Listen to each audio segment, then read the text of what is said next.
Bom, antes de começar, passar aquele avisinho, né? Este canal é um canal de debate aberto e plural. As opiniões, crenças e afirmações proferidas pelos participantes convidados são de inteira e exclusiva responsabilidade de seus autores, não refletindo necessariamente a opinião, os valores ou a visão do dono do canal. Na qualidade de anfitrião agnóstico, promovo a liberdade de expressão e o questionamento intelectual, mas não endosso conteúdos que violem as diretrizes da plataforma ou a legislação vigente. O espectador deve exercer seu próprio senso crítico em relação ao conteúdo apresentado. Dito isso, boa tarde, galera, tudo bem com vocês? Deixa eu ver se tá liberado. Tá liberado. Boa tarde, galera, tudo bem com vocês? Aqui quem fala é o Léo, sejam bem-vindos a mais uma live aqui do canal O Polígrafo.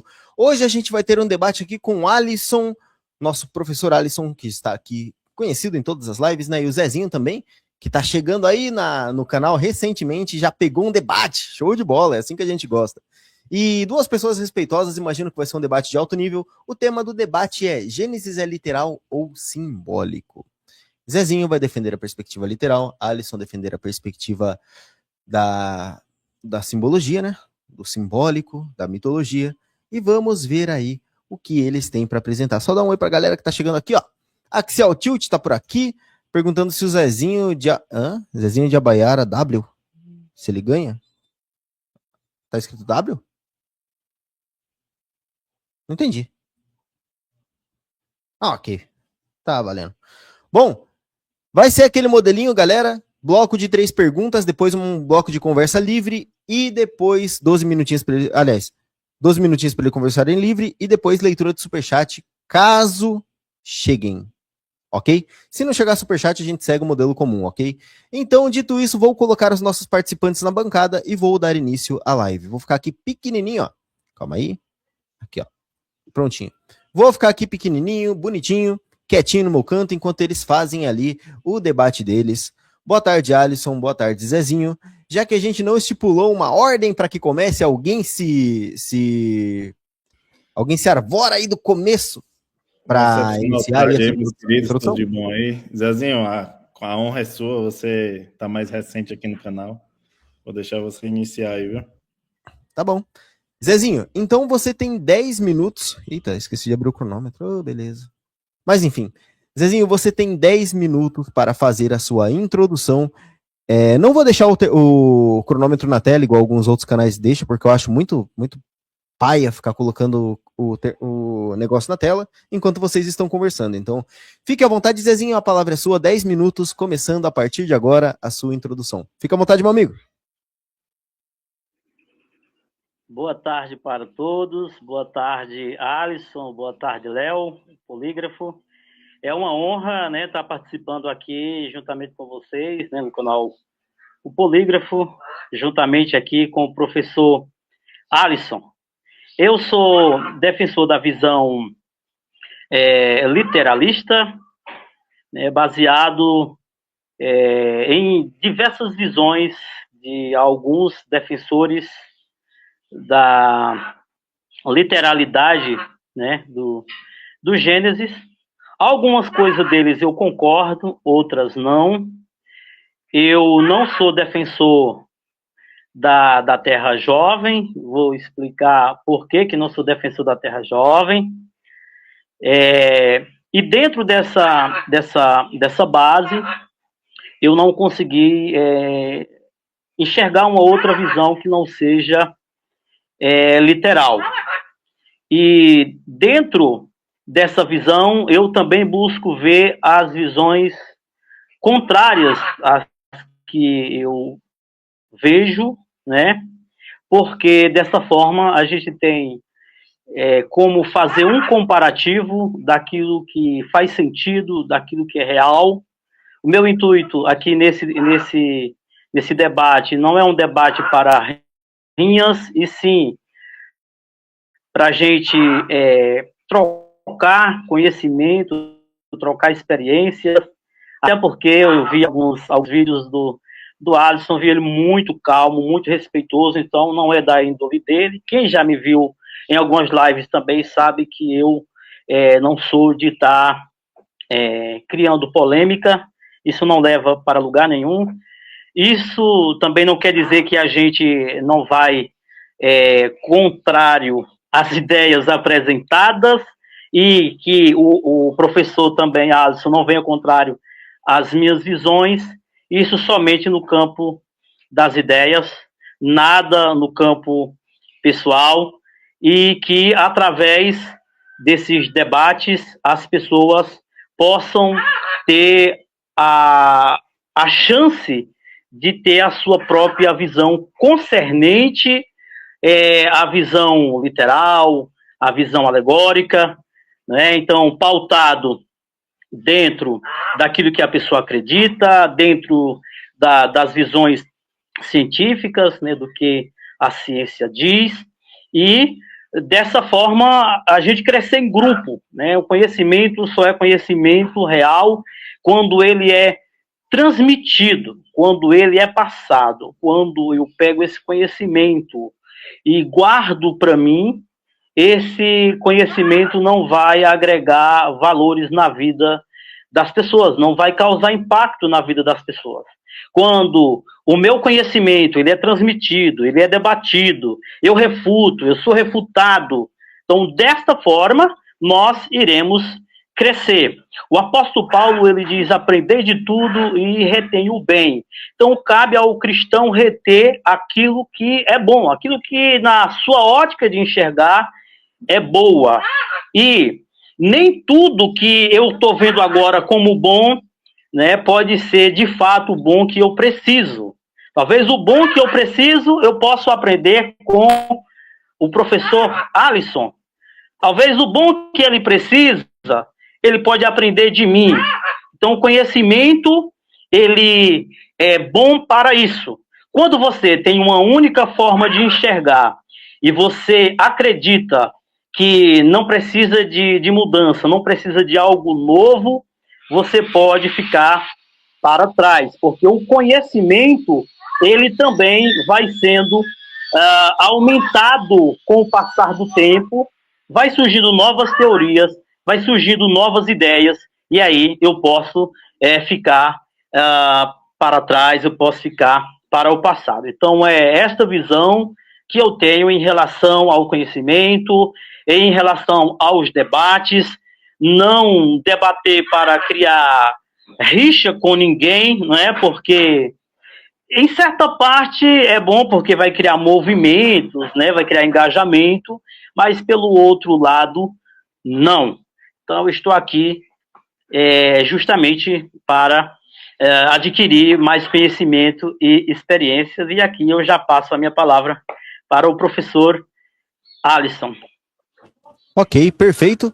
Alisson, você terá os mesmos 10 minutos para a sua introdução, começando a partir de agora. Pode falar, meu amigo.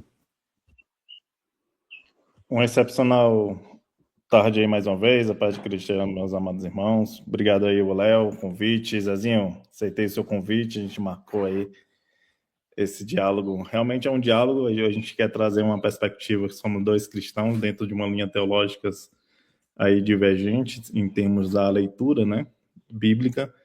Eu defendo a questão de uma coerência melhor dentro da perspectiva aí mais acadêmica, né, de como eu posso extrair do texto aquilo que é de proveito para a minha edificação de fé.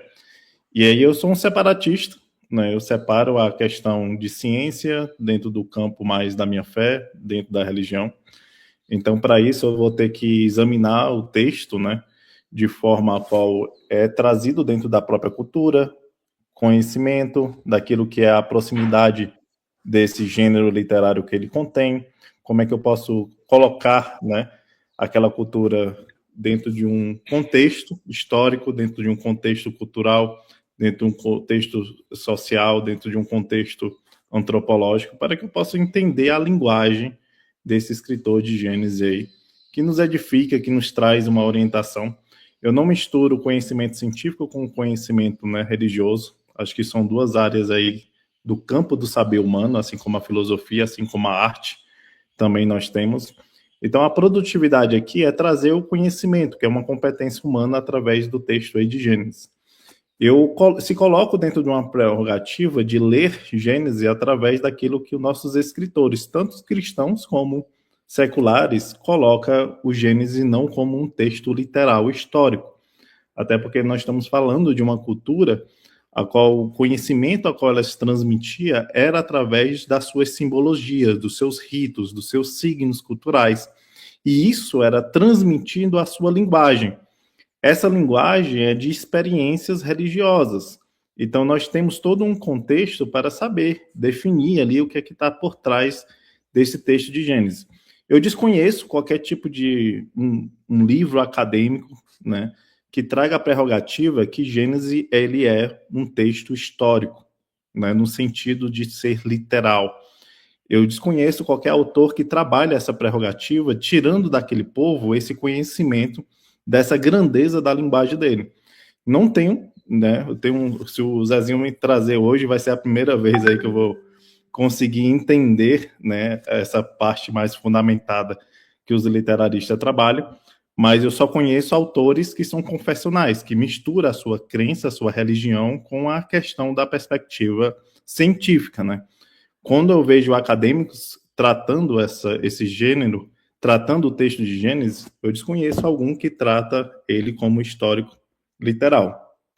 Então, trazendo essa boa academia, porque nós cristãos também trabalhamos, temos autores acadêmicos que trabalham com essa prerrogativa, eu gosto muito do José Severino Coralto, que eu acho que é um livro de introdução a essa perspectiva de você saber o que é um mito, um símbolo, um rito, um signo, né, uma fábula, uma ficção, tudo aquilo que envolve a questão de gênero literário.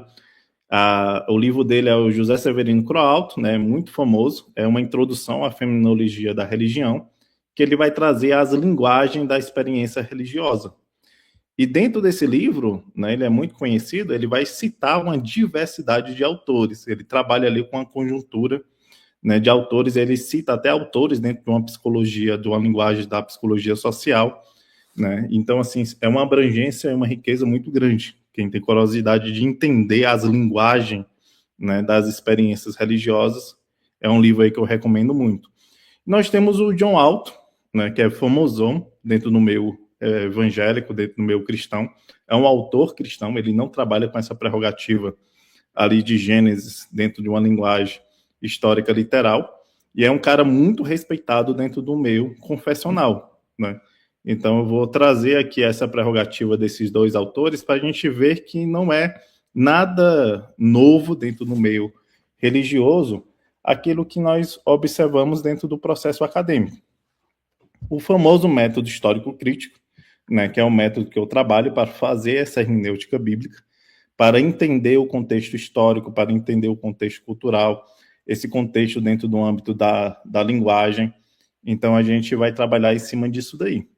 Aquilo que tem como prerrogativa, né, de as pessoas entender o que é o mito, né, as pessoas têm um senso comum de achar que o relato do mito ele é sempre uma prerrogativa de um sentido que não está dando realidade nenhuma, ou não trazendo aquele povo ali nenhum tipo de acontecimento, porque ali envolve a questão de deuses, né, as questões de origens, né? Então a gente vê muito dentro de um senso comum achar que quando se está falando em mito, está se falando em mentira, em engano, né, em coisas que não condiz com o processo de realidade. Só que dentro da academia, o mito não é isso, né? A identificação do gênero mitológico, ela vai trazer ali a primeira observação que o mito é um relato de acontecimento originário, né? Por isso que envolve essa questão da antiguidade, de trabalhar com essas questões de deuses agindo, né? Cuja a finalidade desses deuses é dar sentido a uma realidade significativa daquele povo. Então, essa narrativa é sobre origens. A gente vai trabalhar aqui a questão de Gênesis, né? 1, 2 e 3. Então, ela é situada dentro de uma questão primordial. Não é um sentido cronológico, é uma vivência daquilo que é religiosa, né? O mito, ele também vai delimitar uma cosmovisão. E é dentro dessa cosmovisão que a gente vai observar as experiências desse grupo, da questão do sagrado em relação à sua realidade. E aí, dentro do mito, nasce aquilo que chamamos de símbolo, que são os elementos do mundo fenomenológico, né? O Croalto traz muito isso, o Paul Tillich traz muito isso, essas definições de elemento do mundo a qual vai trazer a questão do existencialismo ali. Então, o mito, ele vai remeter a um nível de realidade que é evocado, sugerido, exigindo um ato posterior de uma interpretação. Porque esse símbolo, ele é polissêmico, ele tem uma diversidade de sentido. Inclusive, o próprio sentido literal, que muitos querem trazer, ele é um sentido que é permitido a pessoa ter aquela famosa ressignificação que nós estamos falando nas lives, né? E aí, dentro do gênero mitológico, nós temos o outro elemento que é o rito, né? O rito, ele é uma norma ali, é um guia de desenvolvimento de uma ação sacra, que a gente vai observar aqui no texto de Gênesis. Ele tem um caráter mais social, para submeter a questão das regras, né? O gesto do símbolo que ele vai trazer é o símbolo em ação. Isso é o conceito do rito religioso, ali na palavra mais mítica, né? E aí a gente tem um famoso signo, né? Que é aspectos diferentes, que vai trabalhar com uma questão alegórica, com a questão de distinguir ali algo conhecido com a conexão convencional de uma religião ou de uma própria cultura dentro do texto. Se a gente fecha essa tríade no texto, um símbolo, um rito o símbolo, o rito e o signo, né? A gente fechou o gênero literário. Então, esse gênero literário, ele se torna um gênero literário mitológico no sentido que a escrita daquele povo trabalhava com isso. Essa é a grandeza e a riqueza do povo. Porque o José Severino Coralto vai trazer algumas conotações sobre o símbolo, que é o seguinte, né? A riqueza da simbologia, né, é o que traz à escrita, à linguagem, o poder de sobrevivência dela. Os povos antigos trouxeram essa sabedoria para transmitir a sua cultura a outras gerações futuras através dessa linguagem, desse estilo literário que eles próprios foram se desenvolvendo. Essa é a grandeza do gênero mitológico. Quando você tem a perpetuação de várias culturas, ao mesmo tempo trabalhando com ela e ao mesmo tempo tribos e pequenos grupos transmitindo o seu saber, o seu conhecimento, a sua realidade, a sua cosmovisão para a outra geração dentro dessa grandeza da linguagem, né, simbólica, da linguagem mitológica. Então, tudo isso era resguardado dentro dela. E foi essa sobrevivência, essa sabedoria desses povos antigos que trouxe a sobrevivência dessa cultura deles à nossa geração. Então, eu defendo esse respeito a essa cultura antiga, para se observar que essa grandeza traz a nós uma grande sabedoria, e esse conhecimento é o que nós vamos explanar aqui, porque que defender a literalidade, você está diluindo uma cultura, você está extraindo dela aquilo que não é a totalidade, né? Tempo, beleza? Bom, agora a gente vai começar o bloco de perguntas, e já que o nosso amigo Zezinho começou perguntando, na verdade as perguntas são de 3 minutos, né? Perdão. 2 minutos, perdão. Ok? Alisson, você começará perguntando então, o Zezinho acabou voltando aqui. Você tem 2 minutos para fazer a sua primeira pergunta ao Zezinho, ele terá 5 minutos de resposta e você 3 de réplica, ok? Então pode começar a sua pergunta, 2 minutinhos a partir de agora, fica à vontade, Alisson. Zezinho, você acabou dizendo que você é um defensor dessa literalidade de Gênesis, né? Então a gente começa a observar elementos dentro do gênero literário de Gênesis, principalmente 1, 2 e 3, né, que se estende aí até o capítulo 11 também dentro do meu acadêmico, né? Mas vamos trabalhar aqui a questão de origem, né? A questão do processo da criação ali. Como é que você identifica um elemento histórico dentro desse texto? Né? O que é que traz dentro daquela cultura, você diz assim, olha, isso aqui é a principal evidência que esse texto está relatando algo histórico, algo que aconteceu dentro dessa cultura e está descrito com essa conformidade, igualmente está descrito aqui no livro de Gênesis. Como é que você identifica isso dentro do gênero literário? Como é que você consegue dizer, isso aqui é histórico literal? Quais são os elementos que você trabalha para isso? Ok, vou setar os aqui elementos o timer. Peraí, meu amigo. Eu tenho que colocar o timer aqui. Prontinho, 5 minutos para você, Zezinho, fica à vontade.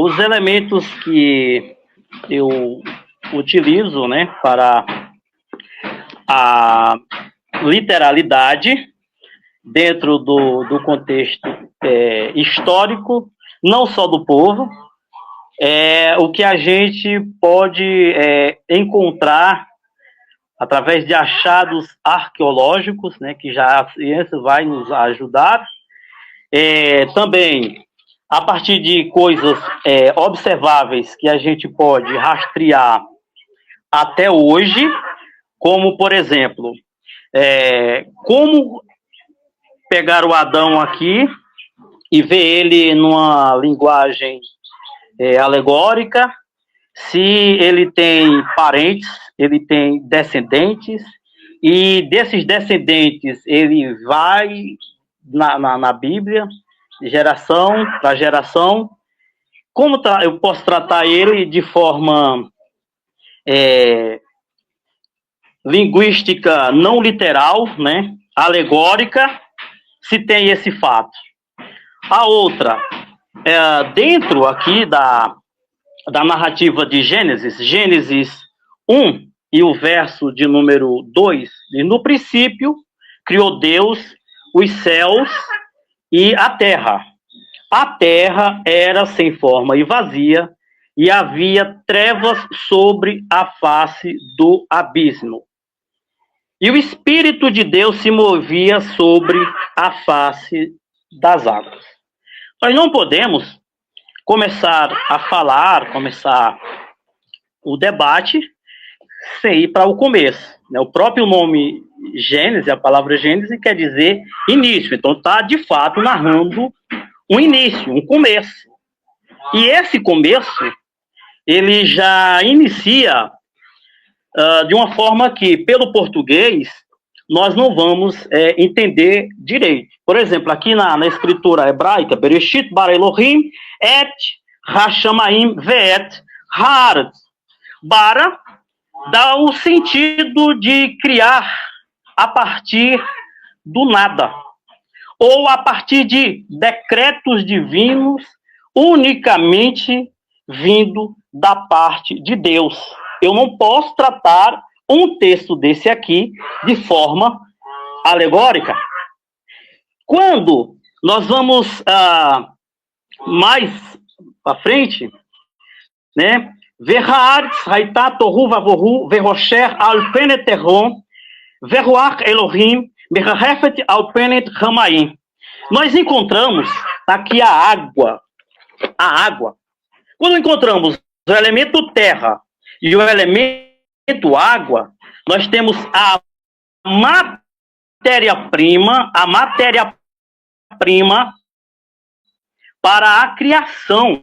Temos a matéria-prima para ser criada todas as coisas. E esse versículo 1 e o versículo 2, ele não está interligado com a narrativa que vem posteriormente. Eu não posso, em hipótese nenhuma, ver esses dois versículos aqui em uma linguagem figurada. Por que eu não posso ver ele em uma linguagem figurada? A partir do momento que eu vejo ele de uma linguagem figurada, eu estou anulando a criação. Eu estou anulando o início. E isso aqui não está acima da ciência. A ciência, ela não consegue explicar o início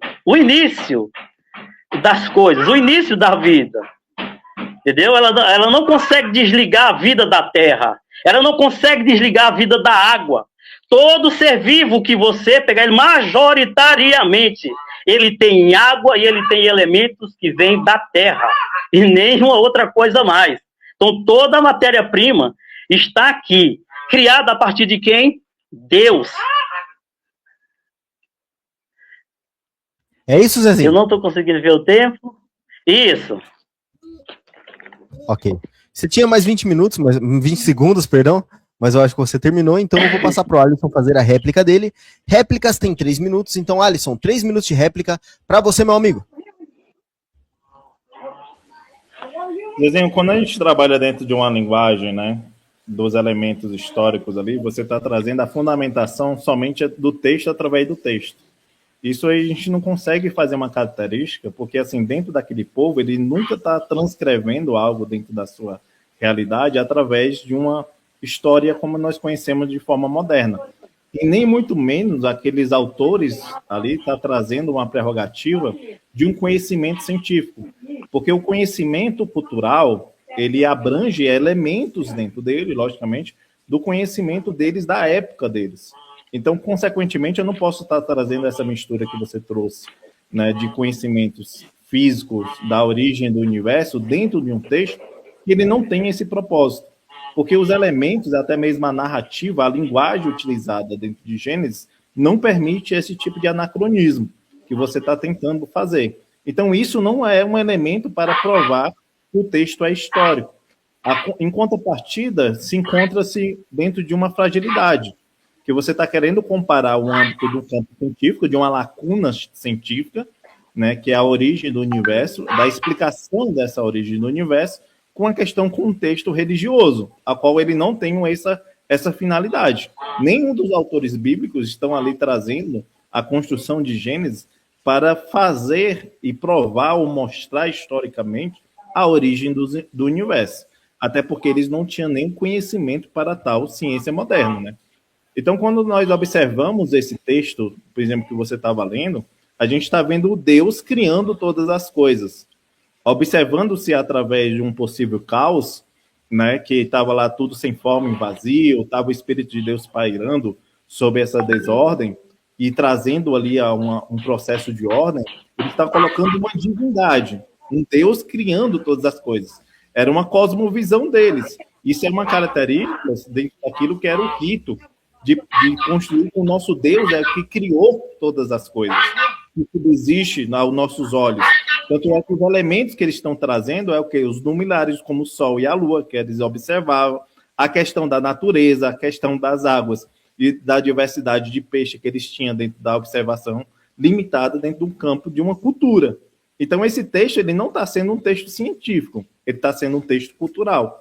Então, essa mistura que você trouxe aí, cara, ela não caracteriza nenhum elemento histórico ou científico moderno para provar que Gênesis ali tem um gênero literário, né, histórico-literal.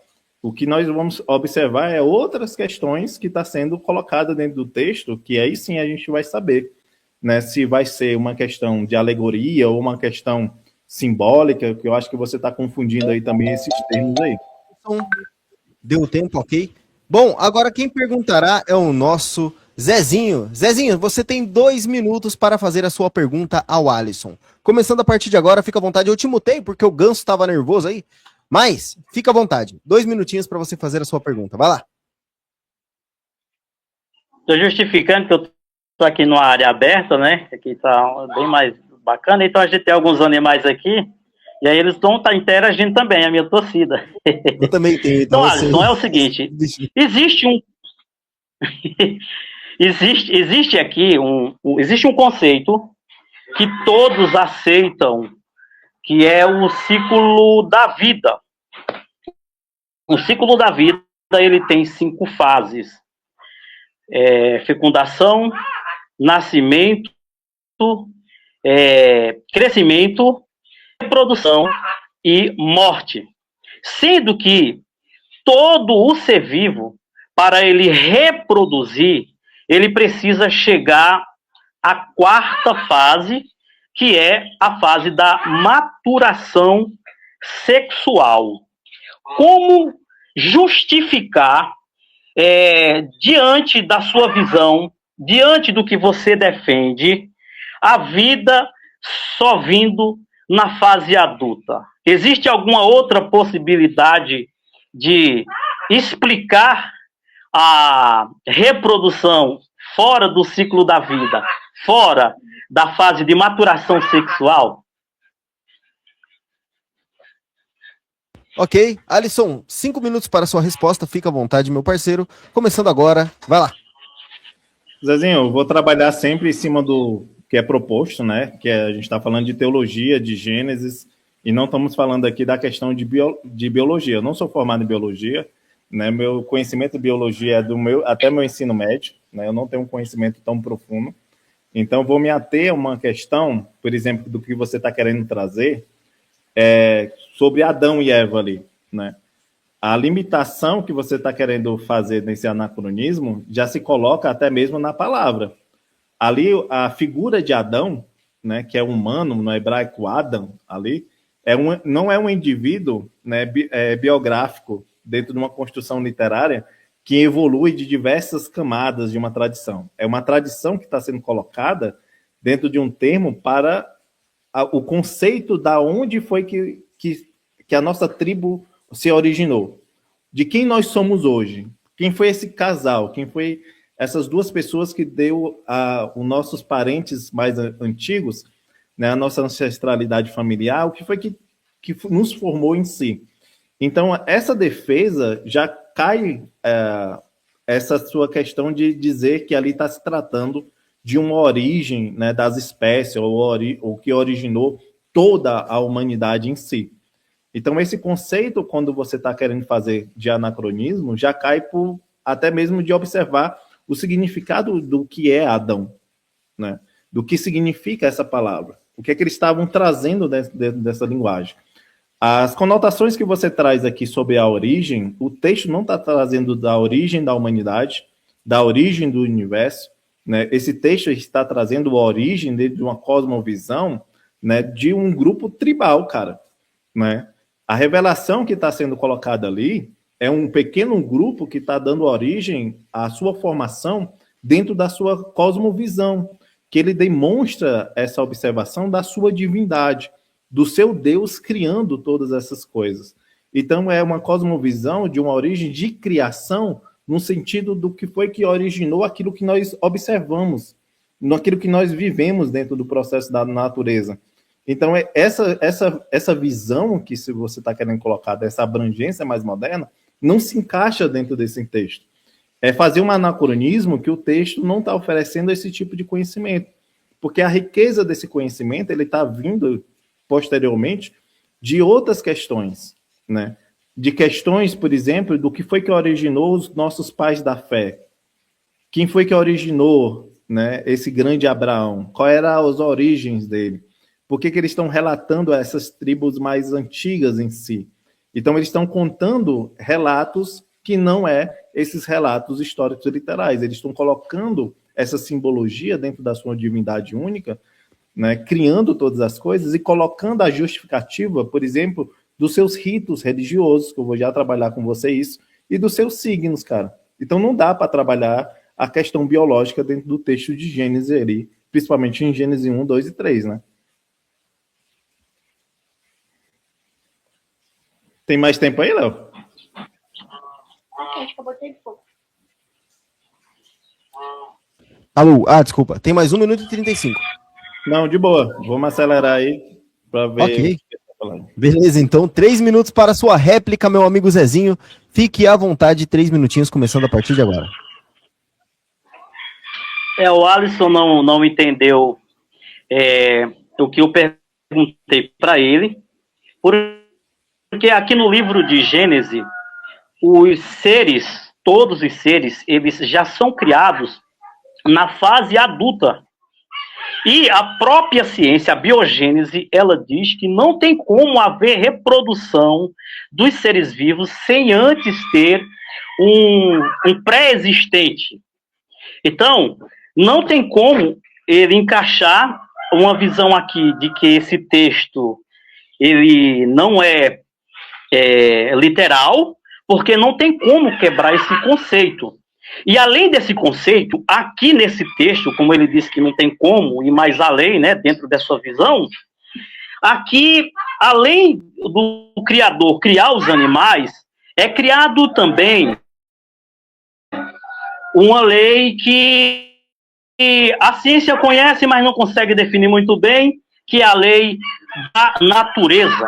Então, nós temos uma lei, a lei da natureza, que ela é obrigada, cada ser reproduza conforme a sua espécie. E a ciência, de forma indireta, ela prova e comprova esta lei. Nós podemos observar todos os seres vivos, eles criam seres próximos, né, dos seus pais. Lógico que tem alguns que podem ter problema de saúde e tal, mas eles reproduzem conforme a sua espécie. Eles evoluindo ou não evoluindo, reproduzem conforme a sua espécie. Mesmo estando em mutação, uma espécie que já está num estado de mutação, ele vai reproduzir conforme a sua espécie. E essa reprodução só acontece quando os seres vivos estão na fase adulta. Não tem como um ser sobreviver se ele nascer fora do tempo, da época, e não tem como os seres reproduzirem, exceto na fase adulta. E não falei do caso de Adão, que para Adão também reproduzir, para o ser humano também reproduzir, ele precisa também chegar na fase adulta, precisa chegar na fase de maturação sexual, que sem esta é impossível os seres se reproduzirem.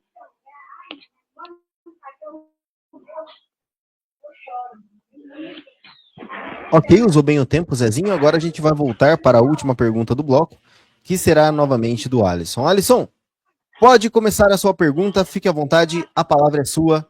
Vai lá, 2 minutos. Zezinho, trazendo essa prerrogativa que você está querendo misturar a questão de ciência, né, com a questão da literalidade, que não está se encaixando aí por o que você está falando, porque eu não vejo nenhum tipo de animal surgindo, né, adultamente, magicamente, aqui no planeta Terra, cara. Ele está surgindo dentro de um processo, né, evolutivo. Então, assim, como você consegue observar, por exemplo, por que um Deus tão poderoso, né, que cria todas essas coisas de uma maneira sobrenatural, se a gente considerar isso literalmente, por que Deus teve que esperar um simples homem, né, ser criado para poder enviar chuva? Olha a chuva aqui, né? Na Chapada tá bonito aqui. Enviar chuva porque não tinha um homem para arar a terra, né? Essa é a minha pergunta que eu te faço. Por que um Deus tão poderoso assim teve que criar um homem para pegar na enxada? A outra pergunta que eu te faço, nesse mesmo capítulo 2, Deus fala para que Adão tinha que deixar seu pai e sua mãe. Mas quem era o pai e a mãe de Adão, então, cara? Como é que você vê essas questões aí em Gênesis? Ok. Zezinho, você terá 5 minutos para a resposta. Só vou ajustar o temporizador aqui. Prontinho. Começando agora. Fica à vontade, Zezinho. Vou colocar vocês dois aqui. Zezinho? Tá, vou responder. Ele fez 2 perguntas, né, em uma. Sim, tá me ouvindo? Sim, estamos te ouvindo. Pode falar. Tá me ouvindo? Pois é, o Alisson fez 2 perguntas em uma e eu vou responder todas as 2, né? A primeira pergunta que ele fez, como que poderoso chover a terra depois que ele cria o homem e arar a terra? Bom, como eu sou literalista, Deus, ele criou, eu acredito que ele criou o mundo em 6 dias. Então, 6 dias sem chuva não vai fazer diferença. Agora, tem um outro caso que se ele pegasse ali a partir de Noé, que já fala, né, que não tinha chovido ainda, não esqueça que a Escritura diz que a relva, ela era aguada, né, a água ela vinha de baixo para cima. Então, em ambientes que sempre está molhado, não é necessário ter chuva. Prova disso é o método utilizado hoje, chamado método de gotejamento, por exemplo. Ou, no caso que ele citou aí de Adão, né? Então, no caso de Adão, a gente ter uma visão abrangente a respeito do Adão, nós vemos que o Adão não está falando dele, ele está falando já da geração futura, né? Porque quando o homem vai casar hoje, o que é que a gente tem que fazer? O homem pode até morar com o pai dele, com a mãe dele, ou morar com o sogro, morar com a sogra, mas isso vai ser problema. Quando Adão ele está falando isso, ele está falando dele mesmo. Primeiro que não faz sentido nenhum uma colocação dessa. Como que Adão foi criado pelo Criador, a esposa dele criada pelo Criador, e ele vai falar que vai ter que deixar o pai, vai ter que deixar a mãe dele. Não faz sentido uma coisa dessa. Não faz sentido, hipótese nenhuma. Então, quando ele está falando ali, ele está falando para os descendentes dele, que teria que deixar pai e mãe para unir-se à sua mulher.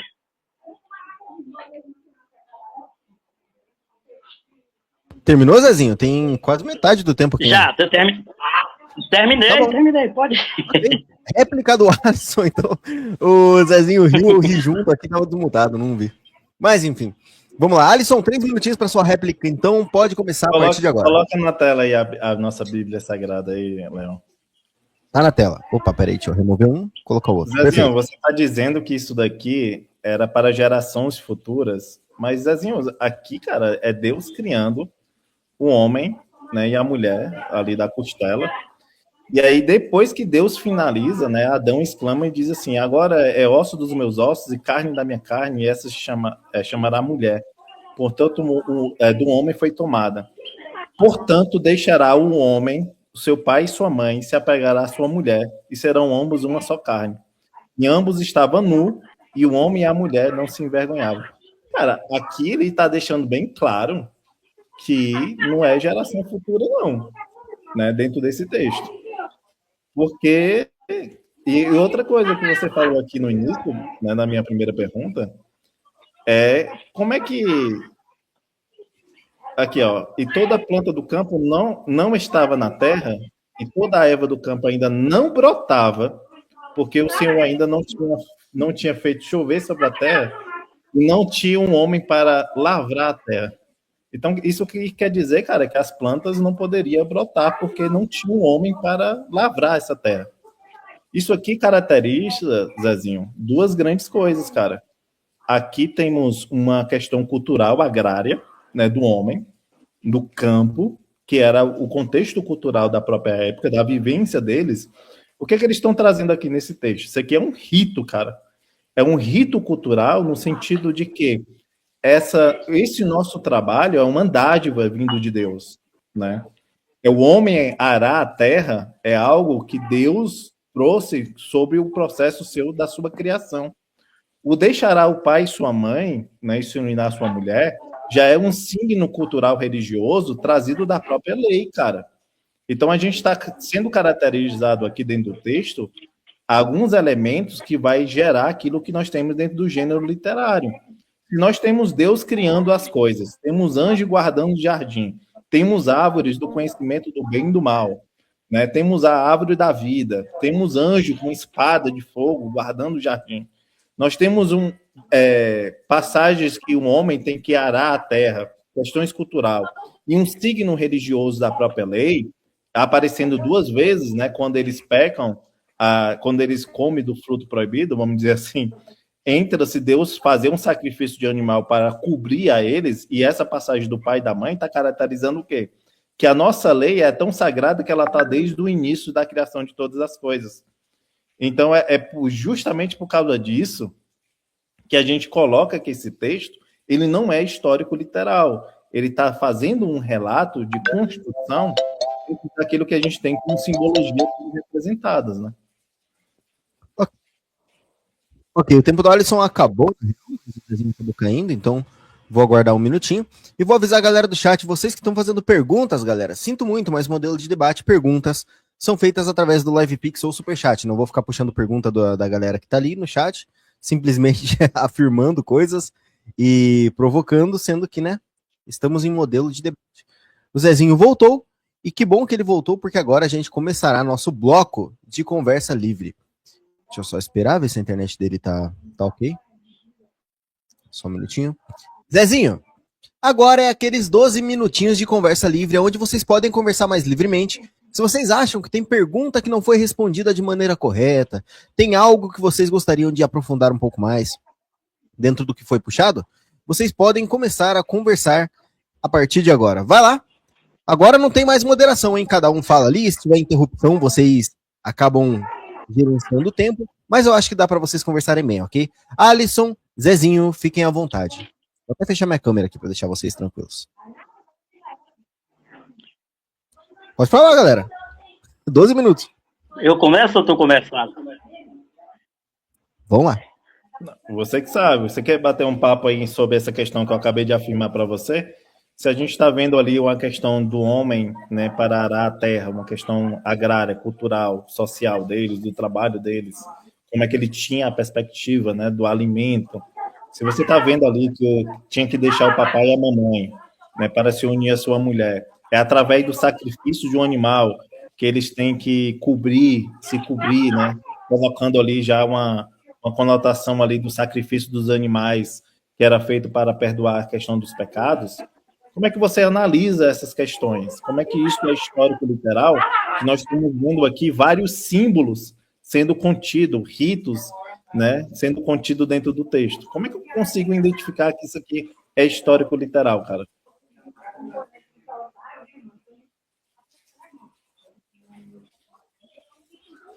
Zezinho, tá aí, né? Zezinho, alô? Tá me ouvindo? Tá me ouvindo? Oi. Agora sim, pode falar, Zezinho. Oi, a minha internet, a minha conexão aqui, ela não tá tão boa, mas na medida do possível. Pois é, então, o que é que acontece? Adão, ele é criado, ele é tido como o primeiro humano. Adão, ele é um modelo para a humanidade. Então, quando nós vemos tudo que acontece em volta da Adão, ele está nos representando. Zezinho, seu áudio está muito ruim. Adão está demonstrando para nós, não está muito boa. Está conseguindo me ouvir bem? Não, está meio ruim. Peraí, vou mudar aqui a posição aqui e ver se... Isso. Vê se você consegue chegar mais perto da fonte do Wi-Fi. Para mim aqui o WhatsApp está travado. Tá.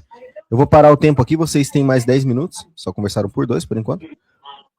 Vou parar o tempo aqui e incentivar a galera novamente. Galera, seguinte, deixem o like, por favor, tá? O like é super importante, então fiquem à vontade para ajudar o canal aí com o like. Zezinho, pode retomar a palavra, eu vou voltar o tempo aqui.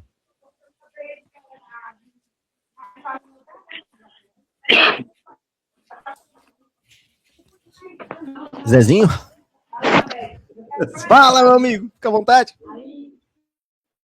Ele não tá ouvindo não, Léo, que ele tá sem o fone, cara. Eita, é foda. Ele tá mudando a posição ali na... Ele falou... Daí tá me ouvindo, Léo? Eu vou mudar aqui de lugar aqui. Vou desligar a câmera. Léo, que ele já falou um ponto aí, né, que eu observei. Aí, então, o que é que acontece?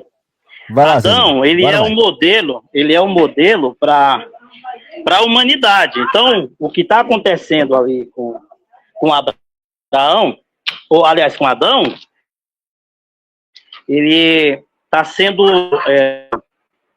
contado, narrado, porque Adão ali, ele estava, além de ser o primeiro ser humano, ele estava posto à prova. Estava lá, ali, o futuro dos seus descendentes. Entendeu? Então, o que aconteceu ali não foi uma coisa figurada, até porque, sem o que aconteceu ali, sem o entendimento do que aconteceu ali, nós ficamos numa lacuna. Por exemplo, o que seria do ser humano se ele não entendesse, não tivesse para ele ali uma base por que ele morre, por que os seres vivos morrem. E isso, eu não posso ver, eu não posso enxergar isso como uma forma figurada, eu não posso ver isso como uma coisa que não é real. Porque se não é real, não faria sentido o que acontece hoje, né, na humanidade, né, a decadência do ser humano, as coisas que acontecem com o ser humano. Vocês estão conseguindo me ouvir bem? Para mim, o Alisson está meio parado. Não, tá bom. Porque o polígrafo desligou a câmera, tá bom? Então, ali eles são um modelo, tá entendendo? Então, quando o Adão, ele fala lá sobre deixar o homem, o seu pai e a sua mãe, ele não está falando dele mesmo, ele está falando dos descendentes dele. Né? O que aconteceu com Adão, aconteceu também, né, com os seus descendentes, a sua decadência. Ninguém escapou. Agora, como que ele tinha a ciência de que havia uma geração futura, por exemplo? Ele, com certeza, os animais já estavam se reproduzindo e o próprio Criador multiplicar e encher a terra. Então, ele já sabia que viria uma geração posterior, né, à vinda dele. Zezinho, se Adão e Eva são os dois únicos seres humanos criados por Deus e os dois primeiros, como é que você justifica, por exemplo, ali quando Caim mata Abel, né? E aí você estava falando que não havia o conceito de morte, mas assim, Abel, ele era um criador de animais, ele oferece a Deus o melhor sacrifício, matando um animal, né, para Deus. Olha só o rito aí lá, né, sendo aparecido novamente. E aí a Abel, quando morre, Caim é expulso ali dentro da prerrogativa e encontra-se com outros povos e até mulher ele arranja. Como é que Adão e Eva eram os únicos seres criados por Deus, né? E tinha até mulher já adulta ali para Caim constituir família, cara. Como é que tu explica isso daí? Bom, primeiro que na narrativa do que acontece com Caim, não é uma coisa que eles estão tipo com um diário, entendeu? Ali já havia passado muito tempo e a escritura, se você ler, por exemplo, a genealogia de Gênesis, capítulo 5, na maioria deles diz que eles geraram filhos e filhas, não estão todos lá nominados. Inclusive, está lá que o Adão teve filhos e filhas, certo? Então, como que eu posso agora dizer que havia outras mulheres ou outros Adão, né? Como se a palavra Adão ela fosse ali denominando um grupo, né? Um grupo de homens e Eva um grupo de mulheres, por exemplo. Não faz sentido nenhum. E a base que a gente tem é essa daqui da genealogia, da gente não poder ver, né? Os dados necessários para a gente ter a base. No caso aqui, quando era gerado, um homem gerava um filho com a outra mulher, era obrigatório, na regra, você vê essas regras na genealogia, aparecer o nome da mãe. Isso aconteceu, por exemplo, com Jacó, que aparece ele sendo o pai dos seus filhos, e aparece cada mãe. Isso no próprio livro de Gênesis. Nós vemos também, no caso de Abraão, Abraão teve filho com Agar, Abraão teve filho com Quetura. Por que não foi nominado ali na genealogia os filhos de Adão com outra mulher? Não era para ter seguido essa regra? Não é? E nós não vemos essa regra lá na genealogia. Não vemos hipótese nenhuma. Entendeu? No caso, quando vai falar lá sobre... É errado, né, cara? Porque essa genealogia que você está trazendo, né, é justamente iniciando de Adão e Eva. Então, se os dois primeiros filhos dele foi Caim e Abel, consequentemente, não daria tempo a questão de outros irmãos gerar esse povo, e a questão do incesto, que para essa cultura que nós já estamos caracterizando dentro de elementos, né, lá da lei, se tem um honrar o teu pai e tua mãe, deixará seu pai e sua mãe, ele já tinha um conceito, quem está escrevendo esse texto, que a questão de você ter relação sexual com um parente próximo era um pecado contra Deus, cara. Isso está bem claro. Até prima primeiro é condenado dentro do processo da lei. Imagine irmão e irmã. Então, quem está escrevendo Gênesis já está dentro de uma cultura que não era permitido esse tipo, né, de incesto.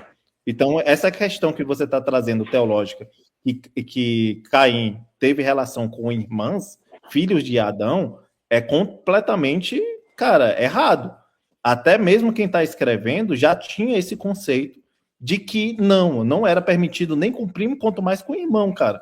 Então, esse incesto que tu está querendo colocar aqui no texto, ele é completamente abominável para dentro do próprio escritor de Gênesis, porque ele está debaixo de uma cultura que ele já tinha essa concepção que isso era errado a Deus. Então ele ia estar colocando Adão e a sua descendência debaixo de uma maldição, né, contra o próprio Deus, cara, contra a sua própria divindade. Então esse conceito que tu tá trazendo aqui de incesto, ele não tá no texto, ele não tá na genealogia.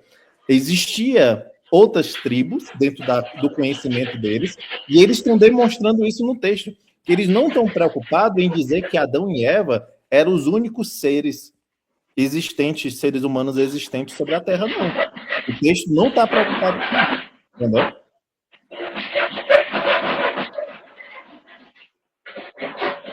Só que aí isso não se encaixa até mesmo dentro do livro de Gênesis. Abraão era casado com Sara, Sara era meia-irmã de Abraão, e essas proibições, elas só acontecem 1.600 anos depois, aproximadamente, quando Moisés ele estabelece a lei para o povo de Israel. Lá dentro do livro de Gênesis, nós não temos nenhuma proibição, no caso do incesto, porque não tem a lei ainda. A lei vem muito tempo depois, certo? Então, nós temos o caso do Abraão e temos também um caso que é antecedente à lei. A lei, ela surge muito tempo depois, então não tem como a gente encaixar essa questão da lei para o caso de Adão e Eva, em hipótese nenhuma. Mas o conhecimento do signo e do rito cultural religioso deles já estão imbuídos nesse texto. Então, esse texto ele está sendo escrito dentro de um período, Zezinho, que eles já estavam vivendo debaixo dentro dessa concepção da lei. Tanto é que esses signos que aparecem, né, na questão do texto, do sacrifício do animal para cobrir, para a questão da melhor oferendas que oferece ali, da questão do animal, né, que Abel fez, o preparo que Abel fez e o que Caim fez, aqui dali são conotações oriundas desse rito cultural religioso dele, que estão debaixo de uma cultura que já tinha esse entendimento, eles estão justificando isso dentro da cosmovisão dele, colocando isso desde lá do início. Então, quem está escrevendo Gênesis, não é que eles estão no início lá com Deus, criando essas coisas, criando o texto. E a narrativa não, cara. Eles estão debaixo de uma cultura que eles já tinham como descrever isso. Então, eles estão fazendo um processo de retrocesso, de conhecimento e colocando isso desde a sua origem, né, do casal que originou essa tribo, esse povo. Então, o que você está fazendo aí não condiz com a realidade, cara, histórica ali do texto, né? Então, vamos para outro caso dentro do próprio livro de Gênesis. Quando as filhas de Ló, né, elas vão embriagam o próprio pai e comete o incesto com ele, em momento nenhum elas citam lei uma para outra, que tem alguma regra que elas devem seguir. Tempo de debate livre acabou. O tempo do debate livre acabou. Mas, Zezinho, agora você vira perguntando, ou seja, você começa perguntando agora, já que no bloco anterior foi o Alisson que perguntou primeiro.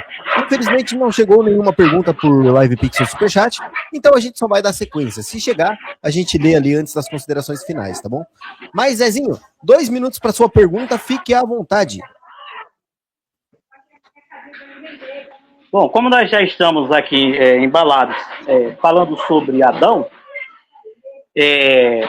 como que o Alisson explica Jesus citando o Adão, a genealogia de Adão, né, lá no livro de Mateus, a genealogia de Adão no livro de 2 Crônicas, Paulo fala sobre Adão, no livro de Hebreus fala sobre Adão.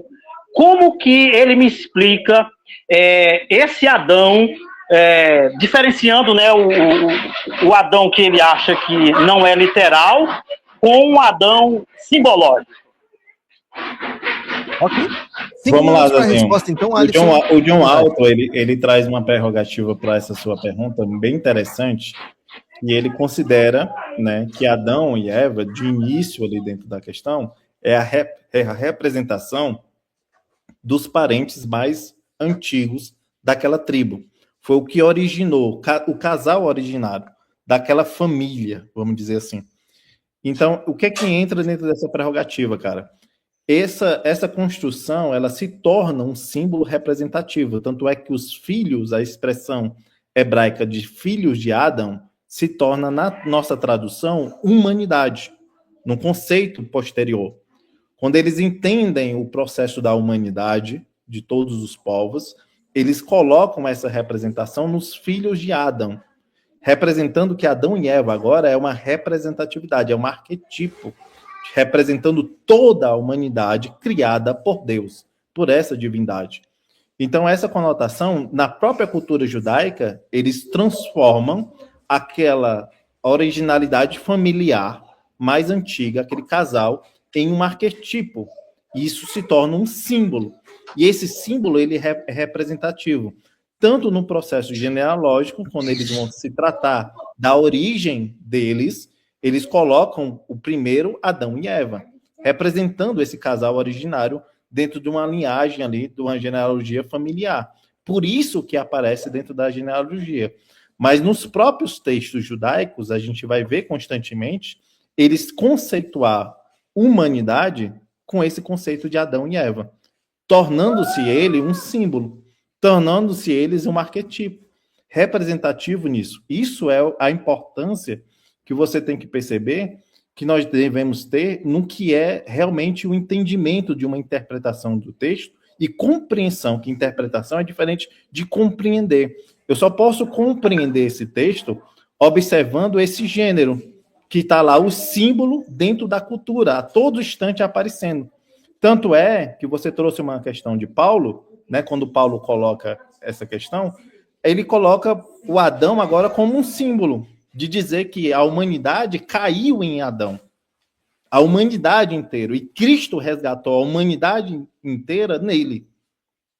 Olha só, porque por um só entrou o pecado no mundo. E por um, Cristo, entrou a salvação. O que é que Paulo está trazendo nisso aqui? Que a humanidade foi perdida, né, separada por Deus e resgatada por Deus, representando pessoas. A questão do Adão, que é um arquetipo simbolizando a humanidade, e a questão de Cristo sendo o sacrifício salvífico. Quando ele fala que por um entrou o pecado no mundo, no texto de Gênesis, não está dizendo isso. Quando Adão e Eva comem do fruto, não está dizendo que eles pecaram, e por causa deles entrou o pecado no mundo. Não tem esse versículo em Gênesis. Mas por que Paulo está afirmando isso? Ele está afirmando isso porque ele está fazendo uma ressignificação da história de Adão e Eva. E só posso ressignificar algo se ele não for histórico, literal. Porque se ele for histórico, literal, eu estou mudando a história de Adão e Eva. Olha só, Paulo não está mudando a história de Adão e Eva porque ele compreende dentro daquela cultura que ali é um arquetipo que significa a humanidade. Então é por conta daquele pecado, daquele ato que eles fizeram, que entrou esse pecado no mundo. Isso se chama ressignificação. É o poder que o símbolo tem. O poder que vocês, né, nós, dentro das nossas igrejas, chamamos assim, nós tivemos aqui uma revelação, uma espiritualidade da palavra, Deus me trouxe um entendimento novo. Isso só é permitido dentro de símbolos, dentro de arquetipo. Porque se fosse histórico, literal, fechado, uma história, você não conseguiria inventar ou espiritualizar ou trazer uma nova revelação em cima de uma história. Entendeu? Então, esses conceitos que você tem dentro da igreja, que Paulo está trazendo aqui sobre a questão da origem do pecado da humanidade, só é permitido se o texto não for histórico, literal. Ok, Zezinho, você tem 3 minutos para fazer a sua réplica, começando agora. Fica à vontade, meu amigo.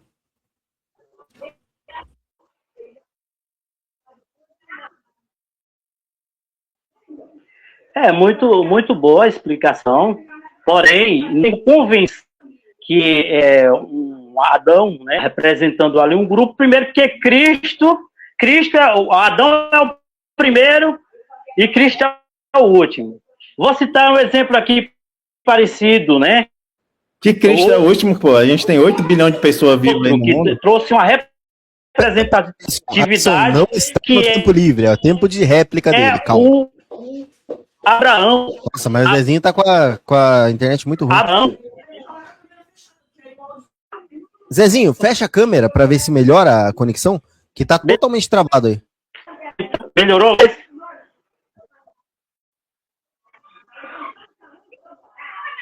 Tenta falar. Ok. Vai lá. Melhorou agora o áudio? Melhorou. Vai lá, Melhorou? meu amigo. Estão conseguindo me ouvir bem?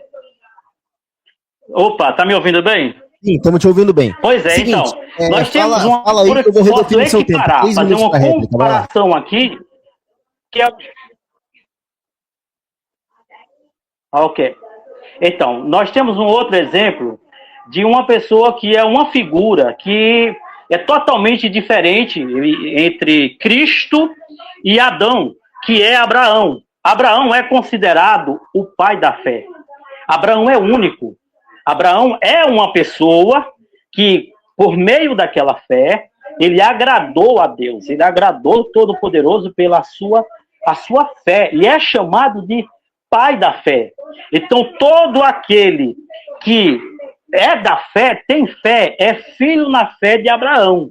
Então, Abraão é também uma figura não pessoal, é um simbolismo, entendeu? Não tem como. Então, se não tivesse o exemplo ali como de Abraão, representando também as pessoas na fé, as pessoas da fé, o autor citado aí por Alisson e a linha de fundamento dele teria todo o sentido. Mas nós temos outro exemplo aqui, que eu acho que ele não deve ter pensado nessa outra possibilidade também, nessa outra representatividade que nós temos na Escritura, que é Abraão como o pai da fé.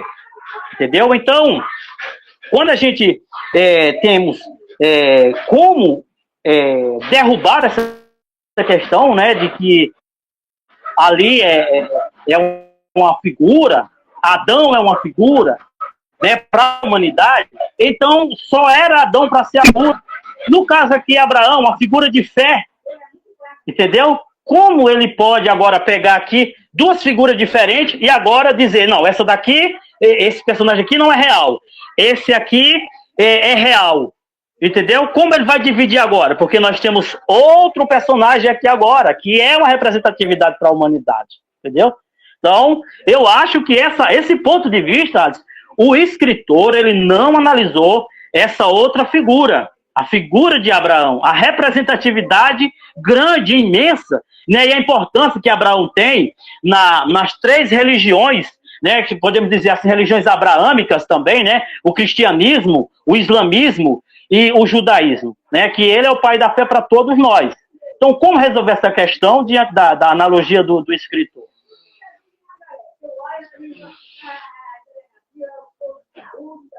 Já, pode. Agora era réplica, não era pergunta, não. Não sei se você está perguntando, esperando a resposta, mas agora, no caso, era réplica. E agora que você terminou sua réplica, quem fala é o Alisson, então. 2 minutos para sua pergunta, Alisson, fica à vontade. Zezinho, quando a gente traz essa questão, por exemplo, de observar quem está escrevendo Gênesis, a cultura que está escrevendo, quem recebe ali a revelação, quem está transmitindo a mensagem. Se a gente coloca esses elementos ali como dados históricos, por exemplo, como você faz, você vai entrar em uma oposição dentro de campo científico moderno, né? Como você conseguiu trazer aqui vários equívocos em cima disso. Mas como é que você consegue ver essa historicidade, ao mesmo tempo você fala assim, foi muito bom essa questão da resposta. Como é que você vê esses autores, cara, que são cristãos também, que têm a prerrogativa de estudos em cima dessa cultura, desse povo? A gente encontra esse paralelo, por exemplo, o nosso Gênesis tem muitos elementos de outras culturas, né, de outras mitologias. Por que você considera, por exemplo, Zezinho, a epopeia de Gilgamesh, ela é uma mitologia? Por que o nosso Gênesis não seria, já que a gente está tirando elementos dela? Esse povo está tirando elementos de lá, ressignificando símbolos. Por que um é mitológico e o outro não é? Você saberia nos responder aí? Sim. Ok. A diferença 5 minutos para sua... Calma aí, meu amigo. Deixa eu colocar o temporizador aqui. 5 minutinhos para sua resposta. Fica à vontade, meu amigo Zezinho.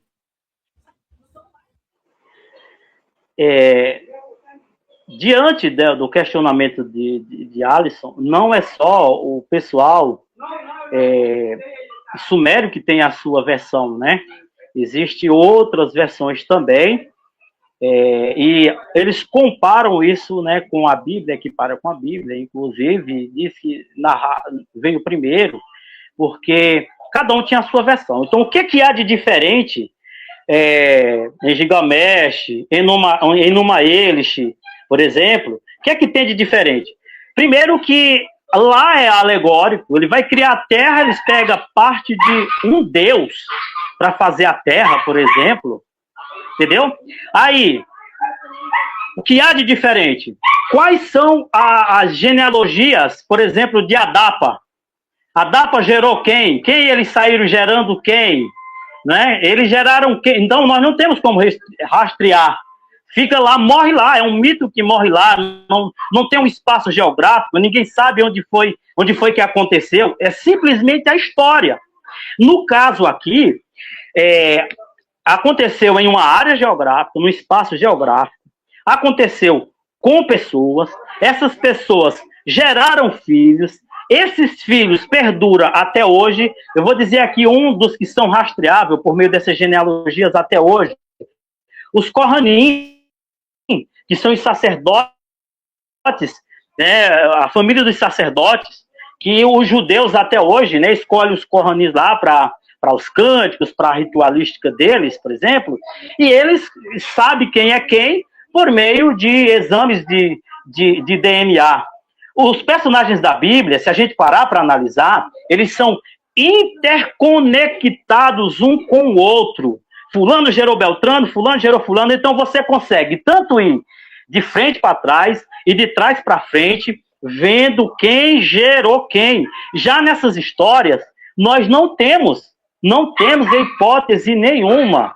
Por exemplo, o povo dos continentes, pela Bíblia, é possível a gente ver, pela descendência de Noé, qual continente eles povoaram, para onde eles foram, entendeu? Então, nós temos também o Adão mitocondrial, né? Cromossomial, Eva mitocondrial, que não apresenta lá, lógico, como de fato sendo Adão e Eva, mas dá para entender que eles têm um DNA em comum entre as gerações, né?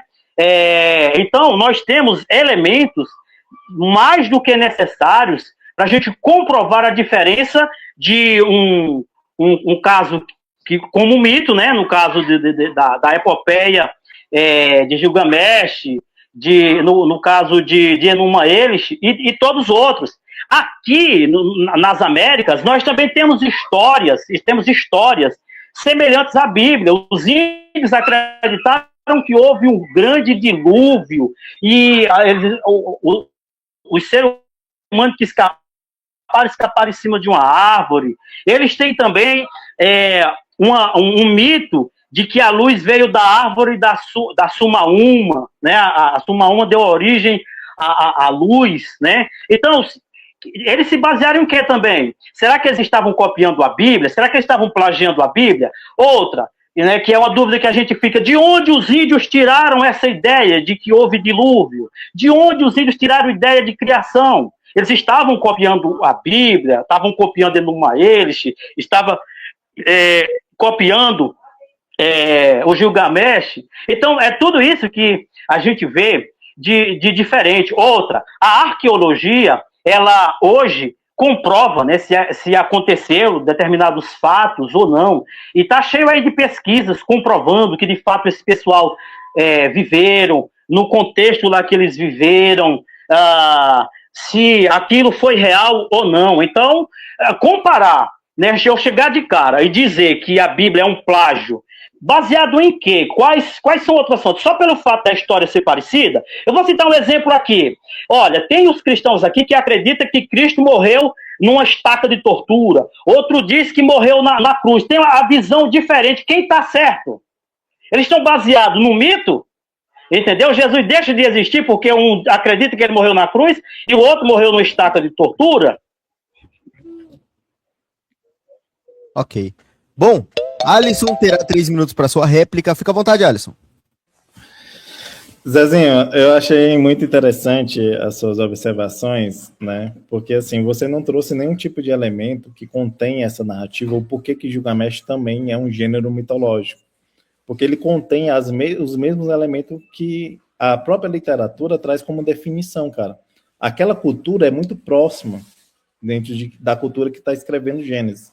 Por isso que eles trabalham com os mesmos símbolos, por isso que eles trabalham com ritos, com signos, elementos dentro da estrutura do Gênesis, do gênero ali, que vai caracterizar qual é o gênero literário que está sendo escrito, aquela literatura, aquela linguagem ali. Então, quando você coloca esses elementos, não condiz em nada a prova que Gênesis é literal. Porque Gênesis, eles têm elemento dentro de um processo de gramática, dentro de um processo de linguística, que a conjuntura vai determinar qual é o gênero que tu está lendo. E um contém a mesma coisa que o outro contém. Quando a academia, né, quando nós observamos que Gilgamesh é um gênero mitológico, é por causa desses elementos, cara. Não é por esses elementos que você trouxe. Não é porque eles não trabalham com genealogia como Gênesis trabalha, porque nós estamos trabalhando aqui com autores diferentes, com povos, né, diferentes. Então, o que tem a observar é como é caracterizado o estilo literário que você está lendo. Então, esses elementos que você trouxe, nenhum deles vai caracterizar a questão, o porquê que o Gilgamesh ele né, mitológico. É igual um rapaz aqui de uma seita, que quando eu perguntei por que o Gilgamesh era mitológico, ele disse que é porque não foi inspirado por Deus. Você, pelo menos, trouxe mais elementos. Né? Mas isso não são características dentro do porquê que ele é mitológico. Ele é mitológico porque dentro da estrutura daquela linguagem há elementos que caracterizam ele como questões mitológicas, como questões de cosmovisão. Era como eles escreviam, era como aquele povo escrevia. Então, isso que você trouxe não consegue demonstrar. Você falou da questão de Eva, mitocondrial, e Adão, né, o cromossomo Y ali. Cara, esses artigos científicos estão te refutando, porque o nível de população, de ancestralidade, né, dentro da biologia desses artigos, está trazendo um conceito de nível populacional. Você disse aqui em live que defende que Adão e Eva foram o primeiro casal a ser criado por Deus e único. Só que o Adão, lá do artigo que você está citando, ele está dentro de um nível populacional, cara. Existiam muitos outros homens, muitas outras populações antes, né, desse Adão e antes dessa Eva também, cara. Então, assim, isso te refuta, isso não te ajuda. Por isso que misturar esse conhecimento científico com a literatura nossa Bíblia, tu está indo para um caminho muito ruim, né? Ok. Bom, mais 2 minutos ali então para o Zezinho fazer a última pergunta do bloco e a gente poder ir para as considerações finais, já que não chegou nenhuma pergunta por superchat ainda. Mas se chegar durante esse último bloco aqui, essa última pergunta, com resposta e réplica, a gente lê, ok? Zezinho, 2 minutos para você fazer mais uma pergunta ao Alisson, beleza? Vai lá, meu amigo. Alisson, quando Deus... Tá me ouvindo? Sim, vai lá. Quando Deus, ele cria os luzeiros, né, ele diz que aqueles luzeiros para ele determinar as estações, para a gente fazer a contagem de dias, de meses, anos. E como você consegue ter essa visão dentro de um Gênese não literal? Como você explica essa questão do tempo? Ok, Alisson, 5 minutos para sua resposta. O nosso calendário, né? Ele foi formado dentro de uma história, de uma historicidade bem posterior do que esse tempo bíblico que nós temos, cara. O fato de a gente ter conseguido calcular ali a questão dos dias de 23 horas e alguns minutos, né? Não é 24 horas perfeito, né? Como você está pensando que é a questão aí do Sol, né? Por isso que nós temos o ano bissexto, justamente porque essa rotação não é perfeita, ele nem é fechadinho em 24 horas, cara. é simplesmente uma observação. Eles estão observando aquilo que eles tinham como limitação. Ele tem um sol, né, que esquenta, que traz calor, que ao olhar parece ser bem gigante, porque você não consegue olhar e observar, né, o sol com o teu olho, né, olhando, fixando sobre ele, diferente da Lua, que você consegue olhar e ver que ali o diâmetro e a percepção humana pode colocar ela como algo menor. Esses, né, vamos dizer assim, objetos que eram observados dentro daquela população, eles se tornam ali uma simbologia dentro do processo de criação. Tanto é que o raia, ali no início de Gênesis, né, o haja luz, houve separação entre luz e trevas, está trazendo uma região que não tinha conhecimento. A trevas ali no hebraico está colocando-se como algo que era desconhecido, né, que estava ali dentro de um processo resguardado, né, e essa luz era justamente trazendo a conhecer essa luz, né, tanto é que os luminares são criados posteriormente, né, não é o sol que Deus está dizendo ali, não haja luz, não é o sol que está nascendo ali. Tem que ser feita essa observação que você não conseguiu transmitir aqui. E aí há uma contradição até mesmo científica, né? A gente sabe, por exemplo, que o nosso Sol ele é bem mais antigo do que a nossa Terra, né? E era impossível Deus ter deixado a Terra e ter criado um Sol, aí Deus teria que colocar na órbita, né? Porque como é que vai colocar cada planetinho desse na órbita sem antes, né, o Sol não existir? Então há essa contrariedade. O Sol existe, né, primeiro que o nosso planeta Terra, né? Tanto é que os planetas estão em órbita dele. Isso é até uma contradição se tu for levar a Bíblia de forma literal, cara. Então, essa sua observação que você está trazendo, né, sobre essa prerrogativa, né, da perfeição dos dias, né, de como foi feita, nem sempre foi nem sempre foi assim. Isso só é uma percepção de elementos da natureza sendo transformados na linguagem religiosa contido ali em Gênesis, a questão da transformação do símbolo, né, representativo ali, que alguém criou. Quem criou, ó, isso aí, foi o nosso Deus, né? É isso que eles estão transmitindo dentro desse símbolo, que todo o processo da natureza, quem trouxe foi o Deus a qual eles estão descrevendo ali em Gênesis. Essa é a prerrogativa, entendeu? Vai lá, eu não preciso mais de tempo, não. Vamos lá, o pessoal agora tá aprendendo a pergunta direitinho, né? Vamos lá, então.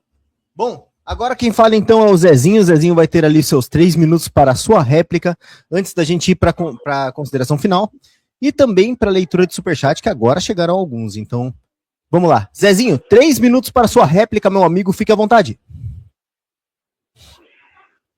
Muito, muito boa aí a resposta do Alisson. Só que, como eu acredito que ali é literal, o Sol ele é criado apenas 96 horas depois, nas coisas que Deus está criando, né? Salientando que o próprio Deus também estava ali. Quando ele diz haja luz, não é que ele está criando o Sol ali, não, ele está criando a luz. E luz não é o Sol, por exemplo, vocês têm lâmpada, agora você está sendo clareado aí com a lâmpada é o quê? Luz, entendeu? Então ele está criando a energia, que a energia é a fonte de luz. Agora ele cria o luzeiro no quarto dia, esse luzeiro, ele vem para dominar, para governar, trazer um governo, e ele trazer as estações, né? Ele controlar o tempo, e esse tempo, todos os seres vivos estão debaixo desse tempo, né? Que é como a gente já falou anteriormente sobre o ciclo da vida, está debaixo desse tempo, está regido, né, por esse tempo. Todos os seres vivos têm que estar ali subordinado ao que está sendo narrado ali ao livro de Gênesis, tanto para dormir, para o seu desenvolvimento, para a produção dos hormônios, né? Então, ali nós vemos não só sendo criado os luzeiros, mas também uma lei, a lei da natureza. Que o que a ciência faz? A ciência vem e atesta, né? Por exemplo, a física, né? A física, a química e a biologia são 3 ciências importantes que não vai de encontro lá com a Bíblia, em hipótese nenhuma. Agora, Se eu acreditasse que era eras, que era tempos, aí não faria sentido nenhum o Sol ter sido criado no quarto dia para o sistema solar, certo? Não faria sentido nenhum. Mas apenas 96 horas depois, não faz diferença, sendo que o próprio Deus está ali e está criando, ele é quem domina tudo, tem todo o poder, ele é quem está criando tudo naquele momento.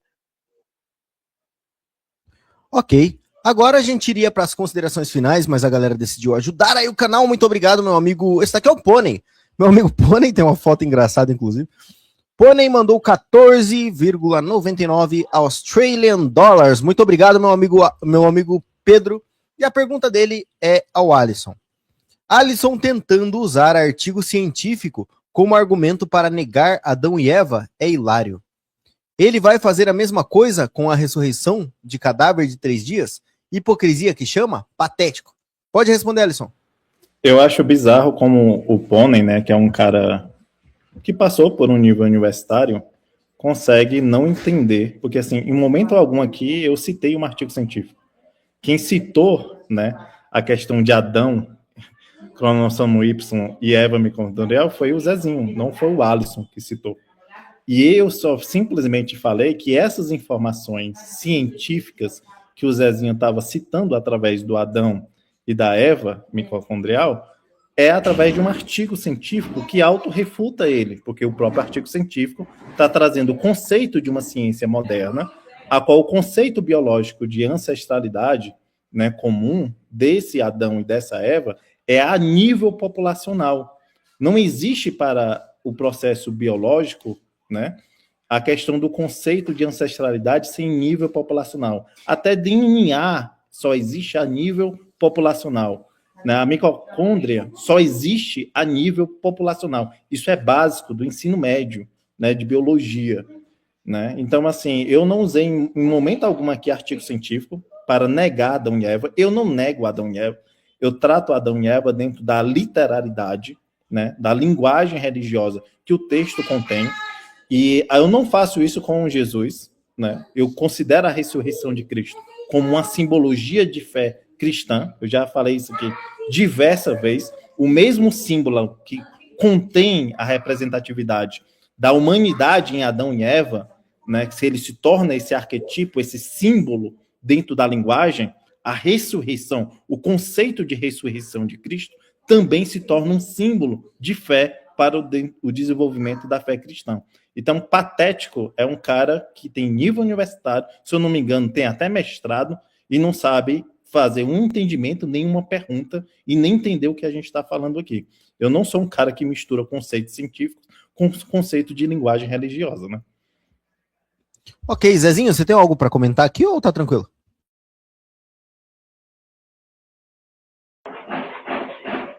Olha, sobre essa questão que o Alisson citou, quando ele responde dizendo que só é possível fazer esse tipo de pesquisa por meio de haplótipos, né, e alelos ali, está sendo feita em grupo, só que o resultado está apontando para um ponto. Ou seja, aquele código vem sendo repetido, aquela população que está apontando para um homem e uma só mulher, do Adão como o todo. Não é só um, não. Não, ele está fazendo ali uma regressão. Não, mas na pesquisa não é vários. Aponta que vai dar num homem e uma mulher. Os alelos, os haplótipos são similares, né? E o DNA vem trazendo essa informação de um único homem, de uma única mulher. Você deve rever esse conceito, ver lá direitinho o artigo, né? Para depois ter uma visão melhor. Tá bom. Zezinho, tem uma pergunta para você também. Pergunta do Thiago CS1 aqui, ele falou: Zezinho, quando Caim sai e habita na terra de Nod, ele edifica uma cidade, em Gênesis 4:17. Como alguém edifica uma cidade só com irmãos? Não é gente demais? Bom, não teria como correr ali que eles seriam tudo irmão. Ao ponto de vista que a gente tem atual e com o acervo de informações que a gente tem, lógico que não faz sentido nenhum. Para aquela época, para aquele momento ali, para aquele contexto, a gente não tem como dizer que não eram os filhos de Adão, porque a gente tem genealogias para fazer comparativos. Também vários outros produziram, e a gente não sabe quem são esses filhos, quem são essas filhas. É nomeado apenas os mais importantes. Então, por essas faltas de informações, não teria problema nenhum para o contexto lá, irmãos e irmãs, porque a gente tem outros exemplos também dentro dos povos indígenas, né, do passado. Hoje não, mas no passado as tribos casavam com os membros das próprias tribos, entendeu? Então nós temos comparativos. É possível a gente fazer questionamentos, né, em relação a isso, devido aos povos originários, povos do passado, que eram parentes e sobreviveu a tribo. Eles não foram extintos. Ok. Bom, Alisson, você tem alguma coisa a comentar sobre esse Live Pix? Não, o Thiago foi excepcional aí, foi um questionamento que eu fiz também ao Zezinho, né? Esse texto de Gênesis 4, ele prova que o escritor, ele não está colocando Adão e Eva como os únicos seres, né? Os primeiros e únicos criados por Deus, né? A prova disso é que o próprio autor não se preocupa em explicar que há outras tribos, né? Há outros povos ali, a qual Caim vai constituir a sua família, né? Então isso é a prova que Adão e Eva, né, para o escritor, ele não está sendo colocado como os primeiros e únicos seres humanos que Deus criou. Tanto é que você colocar a origem da humanidade dentro de Adão e Eva, você vai ocorrer nesse tipo de anacronismo e vai falhar ao escritor de Gênesis, porque ele não está querendo falar sobre isso. Ele não está transmitindo esse conhecimento. O conhecimento que ele está transmitindo é o conhecimento cultural em outros aspectos, e não desse de origem da humanidade. Alisson, mas eu posso colocar ali uma teologia dentro da perspectiva de origem, né, da humanidade, do processo de criação em Deus? Pode, né, porque a representatividade do símbolo, você pode trazer um âmbito teológico. Só que teologia não é ciência empírica. Você não vai conseguir trazer para dentro da biologia física e química o processo de origem do universo, o processo de origem da humanidade, prescrito dentro de um processo empírico, igual a biologia e a física e a química faz. Então, não é ciência não prescrito dentro do conhecimento moderno. Você vai trazer ali uma teologia, uma explicação, um processo para um âmbito de fé, né, para um âmbito de cosmovisão. Mas isso tem que ser deixado claro que você está fazendo esse tipo de coisa. É igual você tratar com a filosofia, né? Você vai deixar de ter elementos metodológicos científicos modernos para trazer dentro de uma cosmovisão pessoal, né, de pensamento seu, de construção sua. Então, misturar esse processo de crença com ciência, você vai ter que dar essas explicações aí, cara. E a pior explicação é essa: se você considerar incesto ali, você está lascado, porque o escritor de Gênesis está deixando bem claro que ele está vivendo em uma época onde incesto para ele não condiz, né, com o que Deus quer, com o que Deus pensa. Ok. Bom, muito obrigado, Thiago, o Pedro também, que mandaram aí os seus auxílios ao canal. Tamo junto, tirar essa mensagem da tela. Bom, agora a gente vai para as considerações finais. Já que o Zezinho começou lá no início, vou deixar ele também fazer os seus 5 minutos de considerações finais primeiro. Ok, Zezinho? 5 minutos então para você, Zé? Daí você fala aí o que você achou do debate, acha que foi bem, acha que foi mal. Fica à vontade, meu amigo.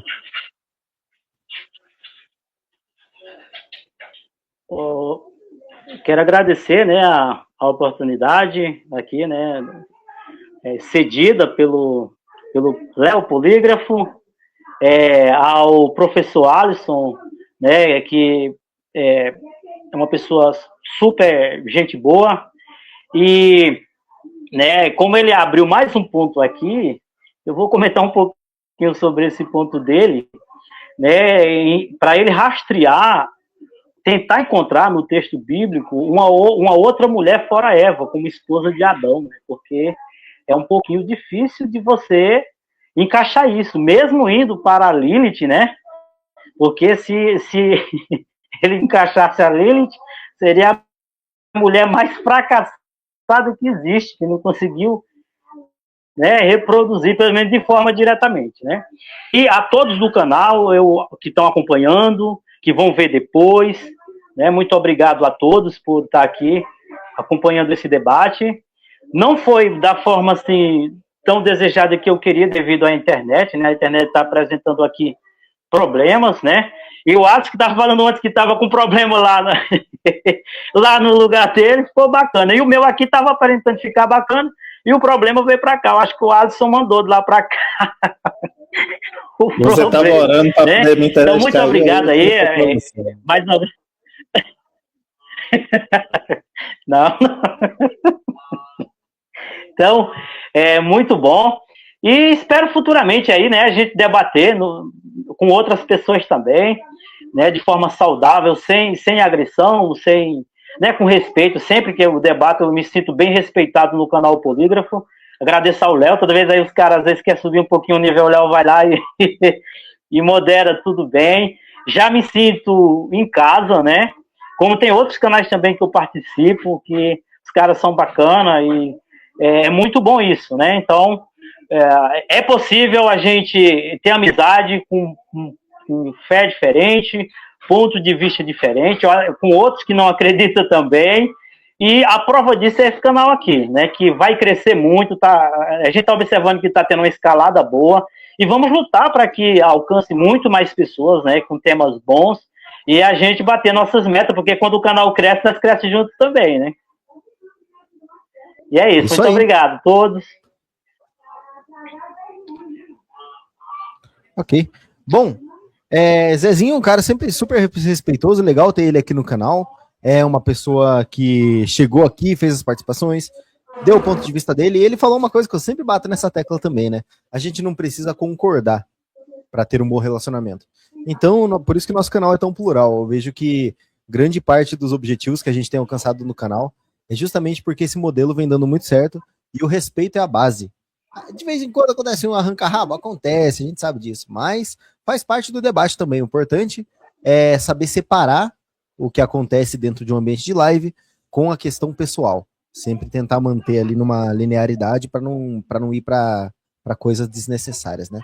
Alisson, 5 minutinhos para você também, para suas considerações finais. Começando agora, fica à vontade. Agradecer também ao Léo, a nossa audiência, Zezinho. Cara, prazer te conhecer, Zezinho. Não te conhecia tão profundamente. Cara, você é um cara muito educado, trouxe aqui a sua prerrogativa, né? O seu entendimento, a sua simplicidade, Zezinho. Você está de parabéns, cara. Você é um cara humilde aí, sabe dialogar, sabe respeitar também. Gostei muito de ter aceitado esse diálogo aqui, que foi um diálogo que eu tive aqui com você. Existe, Jezinho, um livro da editora Thomas, que é um livro cristão, certo? Que ele chama A Origem, né? Cara, lá fala muito bem sobre essa questão da Eva mitocondrial, do Adão. É um livro cristão, né, de igreja mesmo, de escola dominical. Ele traz toda essa prerrogativa, né, das teologias cristãs, do criacionismo, até dentro dos paralelos nas questões mais científicas. Então, cara, eu recomendo muito você ler. É um livrinho super didático, super legal, que traz esses diálogos, as visões, não é uma visão, e lá explica muito bem essa questão de Adão Y, né, a questão de Eva mitocondrial, cita lá as referências, os artigos, tudo legalzinho, as objeções, os pontos a favor. Parabéns, cara, você é um cara que chamou para o diálogo, chamou para o debate, não correu, diferente aí dos ateus Tabajara, que pede para debater, quando chega num dia, corre. né? Vamos ver se o frequentador de seita aí vai sexta-feira, viu, gente? No início da treta-feira, eu e o nosso frequentador de seita que estava aqui no chat, vamos ver se ele vai correr, né, de falar sobre o bode dele, defender o bode dele. Então, assim, essa questão, né, de dialogar sobre as visões cristãs a respeito de como nós temos essa percepção da nossa literatura de fé, né, é muito saudável a gente colocar esse contraponto. Eu não preciso condenar o Zezinho porque ele pensa literalmente, nem ele em momento algum me condenou, porque eu penso mais de forma, mais dentro de um processo acadêmico cristão.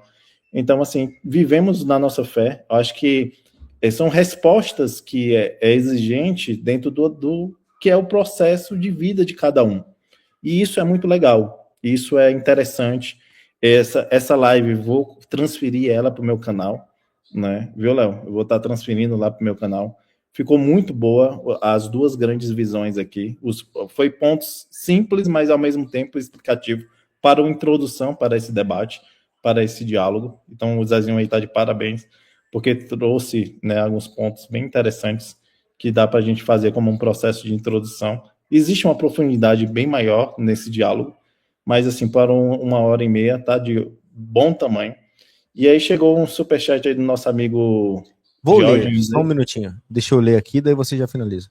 Alisson, se Enuma é tão semelhante ao Gênesis, como a vitória de Marduk sobre Tiamat estrutura a ontologia do caos em contraste com o Teon, ou Terron, de Gênesis 1? Sim, né, Jorge? Tanto é que essa questão do conceito de plágio já não é dialogado dentro do processo acadêmico, mas as ressignificações dos símbolos é contido. Então, assim, a mesma estrutura que nós encontramos, né, dentro dessas questões ontológicas, das mesmas literaturas ali, próximas aos mesmos períodos, próximas aos mesmos povos, nós encontramos essas semelhanças. Essas semelhanças é como essa literatura era feita. Então, o respeito a essa cultura tem que ser dado, né? Por isso que quando eu olho para a Gênesis e olho para essas outras literaturas, eu não vejo uma questão de contraste em questão de oposição. Eu vejo concepções de transmissões de uma realidade cultural de povos diferentes sendo transmitidas. E uma pegava o símbolo da outra, uma ressignificava o símbolo da outra. Isso era muito comum, né? Então, por isso que o Croalto não vai defender que o símbolo, a linguagem mitológica, ela não permite você fazer esse anacronismo científico que muitos querem fazer, né? Ele não permite, porque a linguagem mitológica não é científica, porque ela se trata de uma realidade cultural / religiosa. E se tratando de religião e cultura, não é ciência, né? Não se trata dentro de um pressuposto científico moderno. E muito interessante o que você levantou aí. Brigadão, Diógenes. Brigadão, Léo.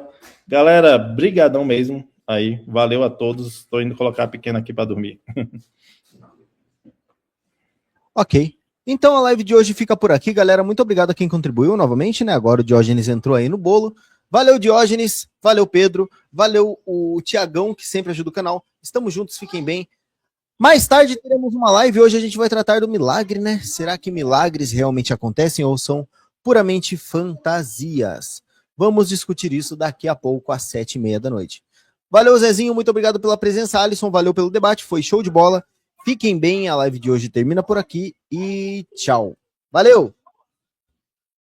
Este canal é um canal de debate aberto e plural. As opiniões, crenças e afirmações proferidas pelos participantes convidados são de inteira e exclusiva responsabilidade de seus autores, não refletindo necessariamente a opinião, os valores ou a visão do dono do canal. Pega no meu pau.